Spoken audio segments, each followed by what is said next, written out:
Mga kababayan, kumusta po kayong lahat sa mansulok ng mundo? Magandang araw po sa inyong lahat. Ito nga po mga kababayan, pag-usapan po natin ito. People power na. Duterte bring him home. Ang sigaw ng ating mga mamayang Pilipino kahit sa mansulok ng mundo. Mga kababayan, bago po natin panoorin ang buong video, mga kababayan, mag-subscribe po muna tayo sa ating YouTube channel para sa ating news update sa mga nangyayari sa ating bansa. Ito, panoorin na po natin ang buong video, mga kababayan.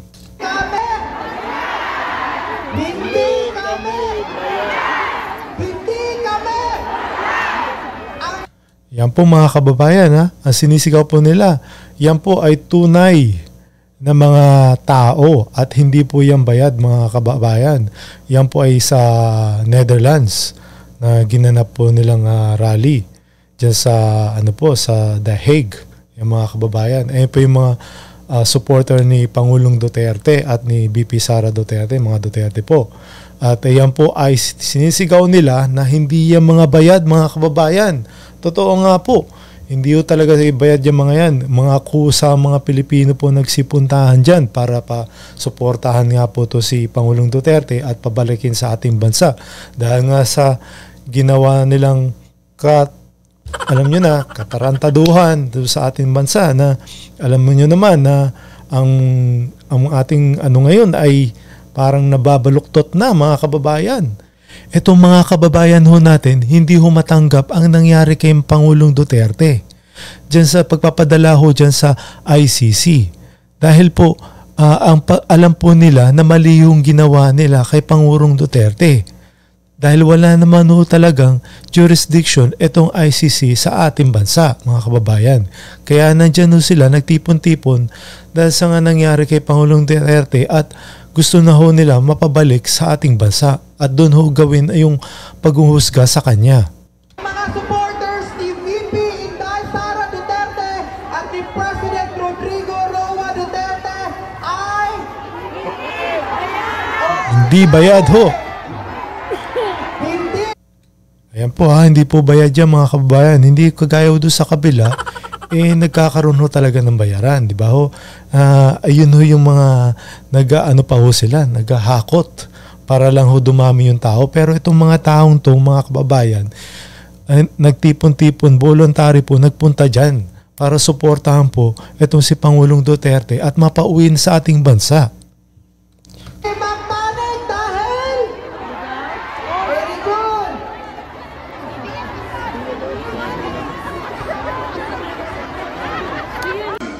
Ang kaibigan niya ay ang taong Pilipino.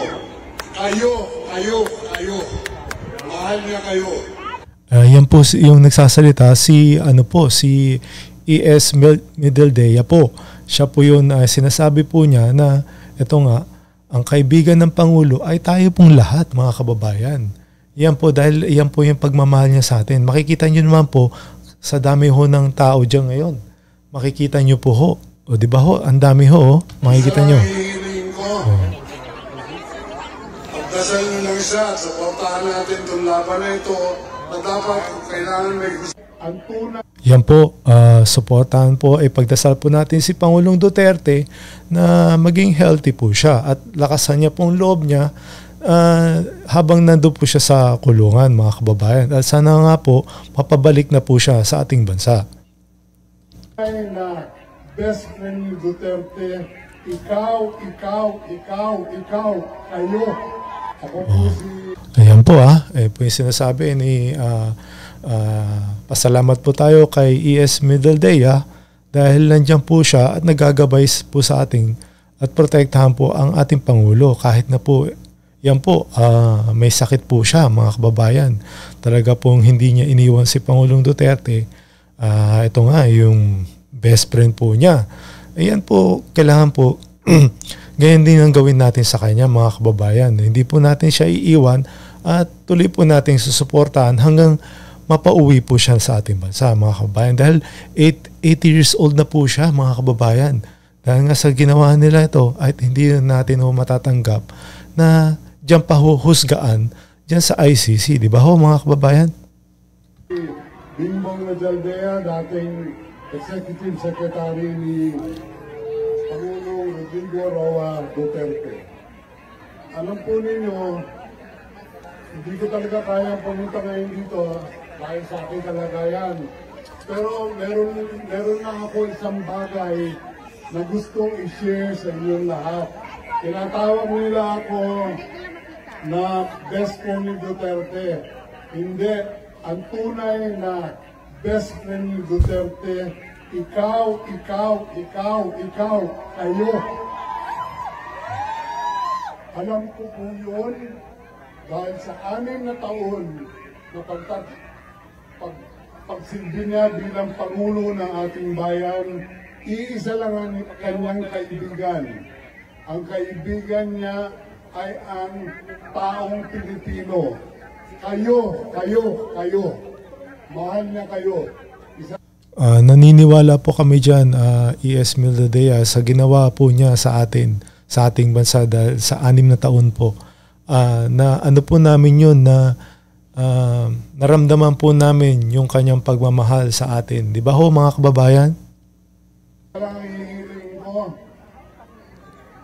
Pagdasal mo lang siya at suportahan natin itong laban na ito na dapat kung kailangan may hustisya, dapat ibigay sa ating bayan.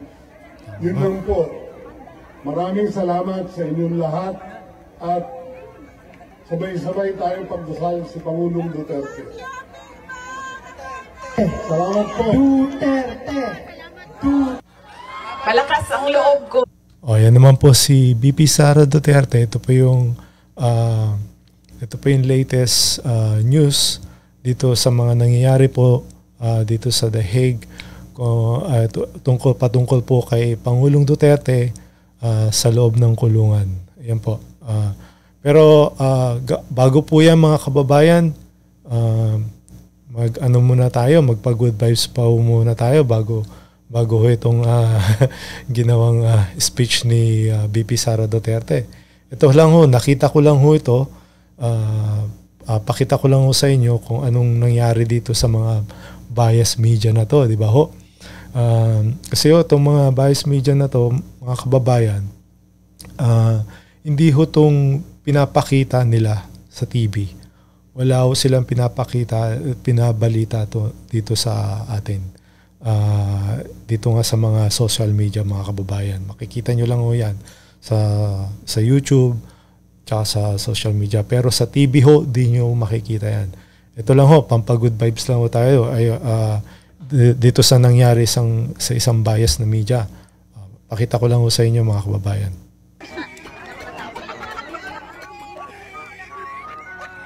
Yan o. Kilala nyo ho ba yan?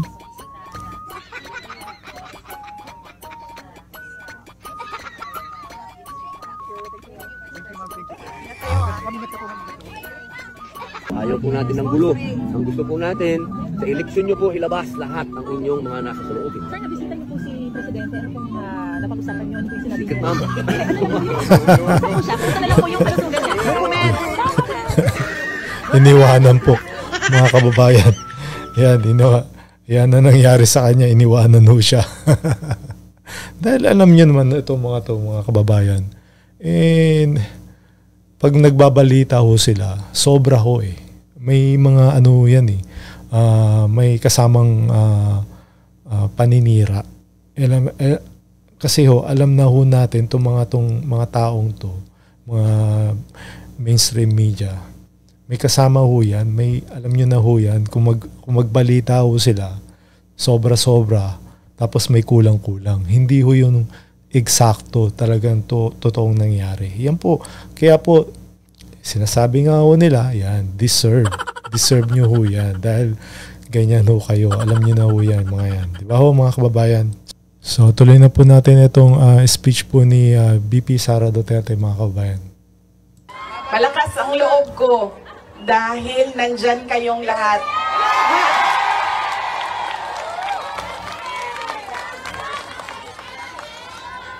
Kanina noong papasok ako dito, marami ang nagsabi, be strong, be courageous.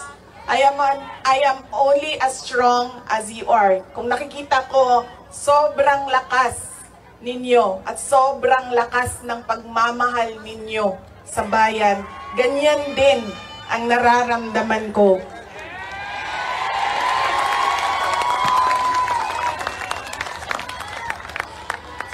Ang pagpapasalamat ng aming pamilya, ang pamilya Duterte, dako kayo may utang ang kabubuton kaninyong tanan. Sa higayon nga gihatag ninyo kanamo nga makaserbisyo sa atuang nasod.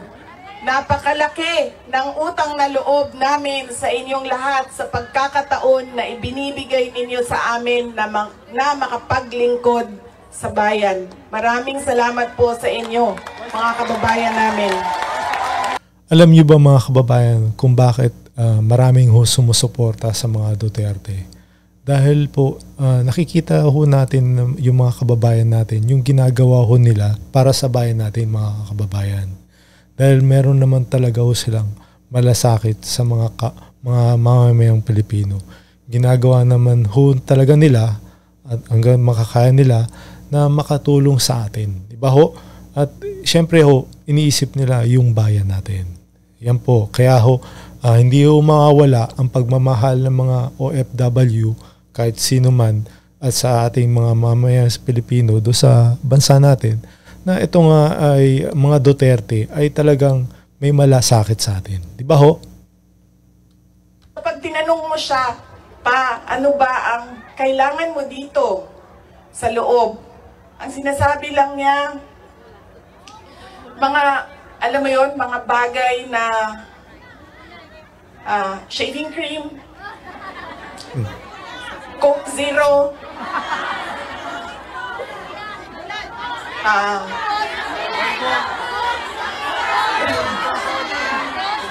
tumigil na siya sa kakahingi ng Pinoy na ulam dahil parang hindi talaga kaya nung nagluluto sa loob ang Pinoy na ulam. Pero nagpadala ako kahapon ng PDF file ng mga recipes na pwedeng sundin nung nagluluto. Yeah! Meron siyang, meron siyang... At least po, pwede ho siya kumain ng mga Filipino food at nakapag-request po si Pangulong Duterte sa mga pagkain Pilipino po. Buti naman po yun mga kababayan. Ang hilig sa Coke Zero at yun lang yung hingi niya, may shopping list doon sa loob. At sabi niya doon sa gwardiya na isulat mo dyan, 2 case ng Coke Zero. Gusto niyang umuwi. Sinabi ko din sa kanya yon pa. Sabi ko, yung kagustuhan mo na umuwi, yan din yung katapusan ng buhay mo. Magiging Ninoy Aquino Jr. ka. At sinabi niya sa akin, sabi niya, kung ganyan ang kapalaran ko, then so be it. Basta lang mauwi ako sa Pilipinas. Mga kababayan, pwede hong mangyari ho yan, mga kababayan. Tapos nga, ayaw na nga ho nilang, ito nga, di ba, nalaman niyo ho yung nangyari ho doon kay yung Ninoy Aquino, di ba ho? Dahil nung pagbalik ho niya, talagang hong ginurgur, di ba ho, mga kababayan? Tapos, yun nga, siyempre, di ho natin alam. Yung panahon ho ni, nung natanggal si Marcos Sr., di ba ho? Pwede rin ho mangyari yun. Dahil nga, ayaw na nilang, ito nga si Pangulong Duterte, na makabalik na ng bansa. pwede rin hong maging, yung iniisip ho ni Pangulong Duterte, na ganun. Pwede rin ho mangyari, di ba ho? Hindi natin ho alam dahil nga ito lang ho yung naiisip ni Pangulong Duterte sa ngayon.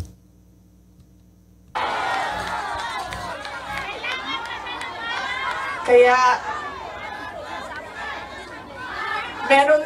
meron man ako worry para sa kanyang safety and security, pero lagi niyang inuulit-ulit talaga, ibalik niyo ako sa Pilipinas. Nagtatanong marami, ano bang pwede magawa? Huwag natin tigilan ang panawagan sa gobyerno natin sa Pilipinas at sa lahat ng gobyerno na nakikinig at dito sa ICC na ipaalam sa kanila na mali ang ginawa kay Pangulong Rodrigo Duterte. At paano ba itama yon? Ibalik nyo lang siya sa Pilipinas. Ituloy nyo lang yung kaso, walang problema. Ibalik nyo lang siya. Yan po mga kababayan. Dapat naman to talaga yung hustisya ay dun gawin sa ating bansa. Hindi ho dyan sa ICC na yan mga kababayan. Di ba ho? Yun ang dapat mga kababayan. Dahil alam nyo naman na doon ka nagkaroon ng kaso, so doon mo aanoin yung gagampanan yung mga dapat na tungkulin na ito nga, kung husgahan ka, doon ka talaga husgahan. Yan ang magkailan ng itong mga nananawagan, yung mga namatay na to, na 43 lang nga lang daw mga kababayan, sinasabi nung Rimulya, 30,000 daw mga kababayan, di ba ho? Itong kaso lang ho to, 43 lang. Ano ba naman yun? Di ba? Kaya kailangan nga ho talaga na makabalik na ho si Pangulong Duterte at doon na lang ho litisin itong kaso nga. Di ba ho? Ihan mo si Paulo na okay lang ako. At huwag siyang pumunta dito hanggang hindi matapos ang eleksyon at maging congressman siya ng 1st District ng Davao City. At sabi niya, sabihin mo kay Baste, hindi siya pwedeng pumunta dito hanggang hindi matapos at ma-elect siyang Vice Mayor ng Davao City. Ito ang pinakamatindi dahil pinagtatawanan namin siya sa group chat namin. Kaming magkakapatid 4, meron kaming group chat. Dahil ang sinabi niya kay Veronica, sabi niya, sabihin mo kay Kitty, hindi siya pwede bumisita dito hanggang hindi siya abogado. Sabi ni Kitty, grabe ang overacting ni Papa. So, ibig sabihin ba, mga 5 years. She has 5 years until she becomes a lawyer. Na meron pa akong 5 taon na bago ako makabisita. Ganon siya kahit na nandun siya sa loob, ang kanyang iniisip, unang-una, yung mga kapatid ko na kailangan magtrabaho para sa syudad ng Davao, yung kapatid ko na kailangan mag-aral. Yun pa rin ang iniisip. So, yun po mga kababayan, talagang yan po ang inisip ni Pangulong Duterte. Yung mga, yung mga anak niya na nasa, tawag dito, hindi ho talaga maghiganti dito nga sa administrasyon sa ginawa nito. Makikita niyo naman po mga kababayan, ito lang yung ginagawa niya at wala siyang panawagan na talagang gumanti sila. Di ba ho? Diba? Ito ang mga Duterte, mga kababayan. Wala ho talagang mga hinanakit na ito nga ginawa sa kanila. Pero syempre naman po, dito sa mga panawagan sa mga mamamayan natin na dapat ibang kung siguro itong mga makabayan black na to, siguro yung mga NPA talagang nagwala na yung mga yun sa mga ginawa nila, sa pinuno nila kung ginawa na ng ganyan, di ba ho? Kaya ito, tama lang ho to si Pangulong Duterte na maging mahinahon lang ho tayo, di ba ho? So ito rin ho, siguro to malamang ho papasok ho sa politika to. Itong anak niya na bunso. Ito nga lang matapang ho din to. Tsaka siyempre magiging abogado rin ho to sa darating na panahon. Ayan po. Ito pakinggan ho natin si Kitty yung sinabi niya sa ating mamamayan na magkalma lang ho tayo. Tapos, kaon at tulog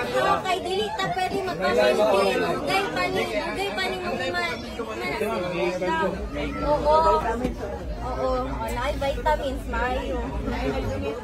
Salamat kaayo sa nag-donate, anan, ha? Sa inyo tanan, salamat kaayo. Pwede po Tagalog, ma'am. Oo, Tagalogin nyo yun lang po para Ayan. natin maintindihan. hindi ako magaling Tagalog. Salamat sa inyong lahat. Buong pamilya ko, nagpapasalamat sa inyo. Patuloy lang yung pagdasal natin. Tapos, alagaan natin yung mga sarili natin, matulog tayo, kumain tayo, walang iiyak. Laban tayo. Kasi malayo pa to, hindi pa to tapos. So, alagaan natin yung mga katawan natin, ha? O, tignan nyo naman ho, manang-mana ho sa ama itong si Kitty dahil nga iniisip pa rin niya yung mga taong mamamayan, mga kababayan. Hindi ho naghihimok ho yan ng tawag dito, ng hinanakit at para makabawi o pag-revenge man lang ho dito sa mga kalaban. Hindi ho. Yan ang ginagawa ho nila, mga kababayan. Iniisip pa rin ho nila ang taong bayan. Tingnan nyo, magdasal ho tayo, kumain ho tayo, ganun pa rin ho,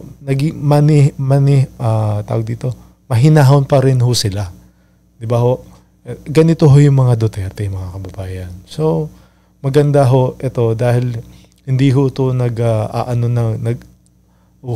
nag-uunyok ng kaguluhan. Di ba ho? Sa ating bansa. Oo, yun lang. Sa totoo lang, gaganti kami sa eleksyon. Doon tayo makakabawi. Doon na lang. Laban nating lahat. Huwag na tayong mag-provoke. Doon na lang sa eleksyon para mapayapa lahat. Oo. Tingnan nyo, iniisip pa rin ho nila yung kapayapaan. Talaga ho itong mga Duterte, kung ano yung puno, siya rin ang bunga. Yan nga yung kasabihan natin, diba, mga kababayan. So ito mga kababayan, buong mundo na po ang sinisigaw ng ating mga OFW, mga kababayan ho natin sa buong mundo. Panoorin ho natin kung saan man bansa. Dahil panawagan po nila na ito nga, Duterte, bring him home.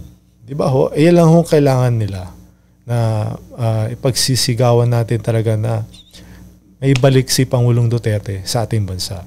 Panoorin po natin mga kababayan. Yan po yan sa Finland.